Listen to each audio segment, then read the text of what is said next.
Assalamualaikum warahmatullahi wabarakatuh. Perkenalkan, nama saya Neki Aliani dengan NIM A1B1250030 dan rekan saya Ade Indah Syarani dengan NIM A1B1250043. Pada kesempatan kali ini, kami dari kelompok 10 akan menyampaikan materi tentang pendekatan hermeneutik dalam mata kuliah prosa fiksi dengan dosen pengampu Ibu Yusra.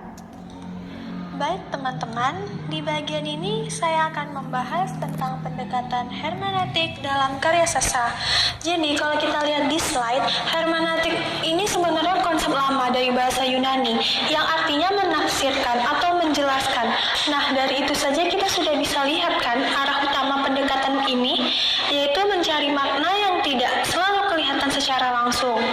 Jadi baik, kita masuk ke pengertian pendekatan hermeneutik.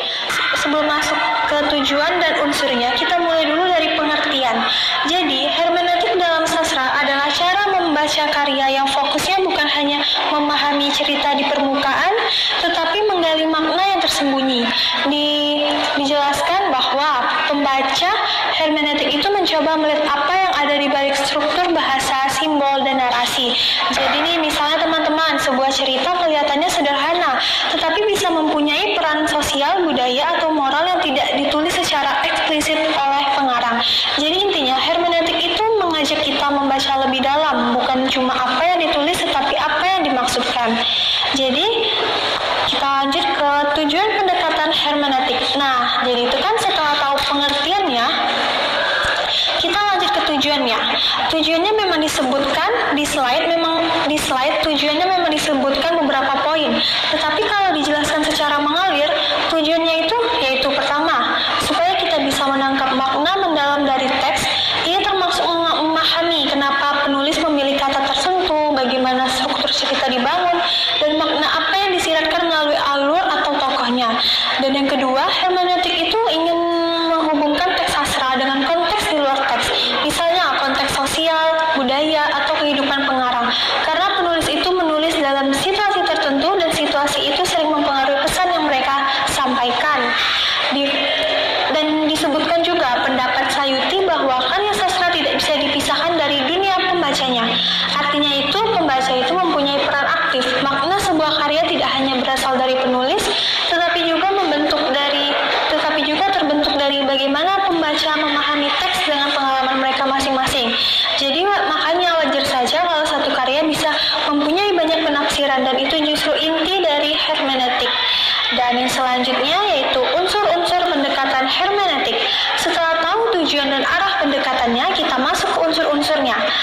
Di slide ini sudah dijelaskan bahwa ada 3 unsur utama dalam hermeneutik, yaitu pengirim pesan atau penulis, teks itu sendiri, dan pembaca. Nah, 3 unsur ini saling melengkapi. Penulis adalah orang yang membawa maksud atau pesan awal, teks adalah media tempat pesan itu dituangkan, dan pembaca adalah pihak yang kemudian menangkap, menafsirkan, atau bahkan memberikan makna baru pada teks tersebut. Dalam hermeneutik, makna itu tidak hanya berasal dari penulis saja. Pengarang mempunyai niat tertentu, tetapi pembaca bisa menangkap hal lain berdasarkan latar belakang dan pengetahuannya. Jadi proses pemaknaan itu terjadi karena hubungan antara penulis, teks, dan pembaca. Inilah yang membuat hermeneutik jadi pendekatan yang sangat dialogis, maknanya muncul dari interaksi 3 unsur itu. Baiklah, selanjutnya yaitu prinsip-prinsip hermeneutik dalam prosa fiksi. Menurut Pradopo tahun 2005, dalam beberapa teori sastra, metode kritik dan penerapannya terdapat beberapa prinsip penting dalam hermeneutik sastra. Yang pertama yaitu lingkaran hermeneutik atau hermeneutic circle. Pemahaman terhadap bagian teks harus dilihat dari keseluruhan teks dan sebaliknya. Yang kedua yaitu kontekstualitas. Artinya, makna teks hanya dapat dipahami dengan memperhatikan konteks sosial, budaya, dan sejarahnya. Lalu, dialog antara pembaca dan teks, yakni pembaca membawa pengalaman dan pandangan sendiri dalam memahami karya. Selanjutnya, yaitu proses penafsiran hermeneutik.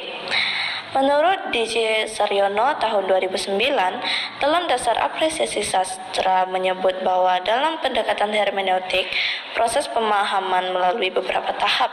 Yang pertama yaitu pemahaman awal, yaitu pra-penafsiran.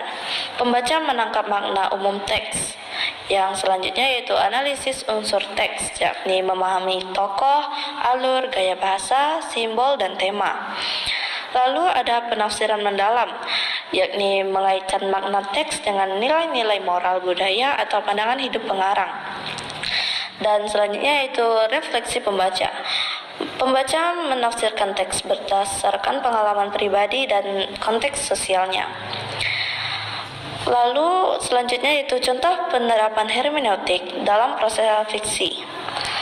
Misalnya dalam novel Laskar Pelangi karya Andrea Hirata. Secara permukaan, kisah ini menceritakan perjuangan anak-anak miskin untuk memperoleh pendidikan. Namun melalui pendekatan hermeneutik, pembaca dapat menafsirkan makna lebih dalam tentang ketimpangan sosial, semangat humanisme, dan kritik terhadap sistem pendidikan nasional. Hal ini sesuai dengan pandangan Dananjaya tahun 1994 dalam Folklore Indonesia, bahwa karya sastra seringkali mengandung pesan simbolik dan budaya lokal yang perlu ditafsirkan melalui pendekatan hermeneutik agar maknanya tidak hilang. Baiklah, kesimpulan pada materi kali ini yaitu pendekatan hermeneutik dalam prosa fiksi menekankan proses penafsiran makna teks secara mendalam dan kontekstual. Pembaca bukan sekedar penerima pesan, tetapi menjadi penafsir aktif yang berdialog dengan teks.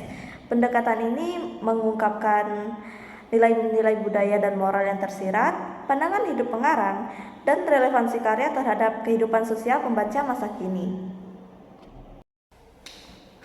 Baiklah, terima kasih. Sekian pemaparan materi dari kelompok 10. Kami membuka sesi pertanyaan. Bagi teman-teman yang ingin bertanya, silakan tuliskan pertanyaannya di kolom komentar dan kami membuka 8 pertanyaan ya teman-teman.